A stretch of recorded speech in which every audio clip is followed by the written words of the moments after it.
Raj was a farmer like many others in his village, but unlike the few who thrived, his path was lined with challenges. His field, stretching across the dry land, was once fertile but had now turned barren due to years of neglect and poor rains. The cracked soil beneath his feet told a story of struggle. Not one of complete poverty, but of a man teetering between hope and despair.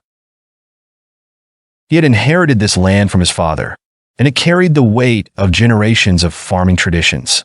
Raj, a man in his mid-30s, had always believed that hard work and patience would eventually bear fruit. But seasons had passed, and the yield barely sustained his family. The field was his only possession of real value, and despite the odds, he clung to it like a lifeline. His ox, which had grown old and tired, symbolized the exhaustion Raj himself felt. The wooden plow that leaned against the tree had seen better days, much like the man who stood next to it. Yet, despite the weariness that had set into his bones, Raj's eyes still held a glimmer of determination. He knew that things had to change, and he was ready to find a way to restore the land that had once given him so much. One day, Raj made his way to the village market, not to sell, but to listen. Word had spread that an agricultural expert from the city was visiting the marketplace to share new techniques that could help improve yields. Although Raj had always stuck to traditional methods of farming, he was not blind to the fact that times were changing. The marketplace buzzed with activity as villagers bought and sold their goods. Children ran between the stalls, and the air was thick with the aroma of fresh spices. Raj wandered past the colorful displays of produce, his thoughts occupied with the challenges back on his farm. In a corner of the market, he saw a small group of farmers gathered around a man holding a booklet. The man spoke passionately about modern irrigation systems, crop rotation, and the use of organic fertilizers. Raj stood at a distance, listening intently.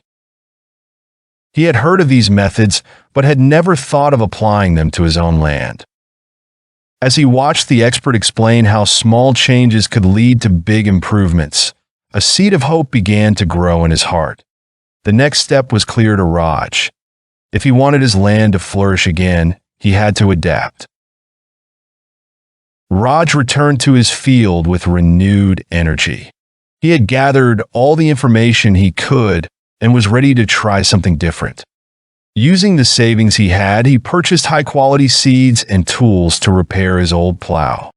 The expert from the marketplace had mentioned drip irrigation, so Raj worked tirelessly to set up a rudimentary system using the resources available to him. For the first time in years, he felt a sense of control over his farm. As he planted the new seeds, he imagined what his field might look like in a few months, green, thriving, and full of life.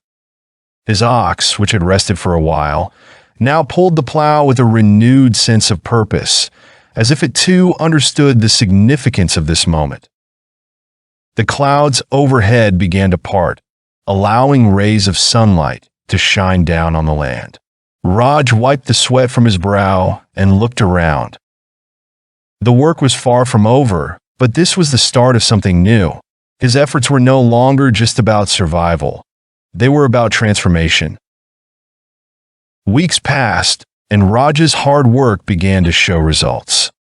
The seeds he had planted started to sprout, covering the once barren land with patches of green. It wasn't a full transformation yet, but the small shoots that emerged from the soil were enough to fill Raj's heart with hope. Each morning, he would walk through the field, inspecting the growth of the plants with a mixture of joy and disbelief. After years of struggle, he was finally seeing the fruits of his labor. The plants weren't just growing, they were thriving. And for the first time, it felt like his farm might actually be able to support his family.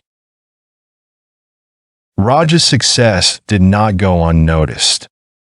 Word spread throughout the village about how he had transformed his barren land into a thriving farm. Other farmers, many of whom had faced similar struggles, began to approach Raj for advice. Always willing to help, Raj shared everything he had learned. He organized small gatherings, where he explained the benefits of modern techniques like drip irrigation, crop rotation, and the use of organic fertilizers. The villagers listened carefully, eager to improve their own farms. Raj had not only found success for himself, but he had also sparked a change in his community. Slowly but surely, more fields in the village began to turn green, and the once struggling farmers started to see better yields. Years passed, and Raj's farm continued to grow. His family's life had improved beyond what he had ever imagined. He had built a small house, sent his children to school, and even managed to save for the future.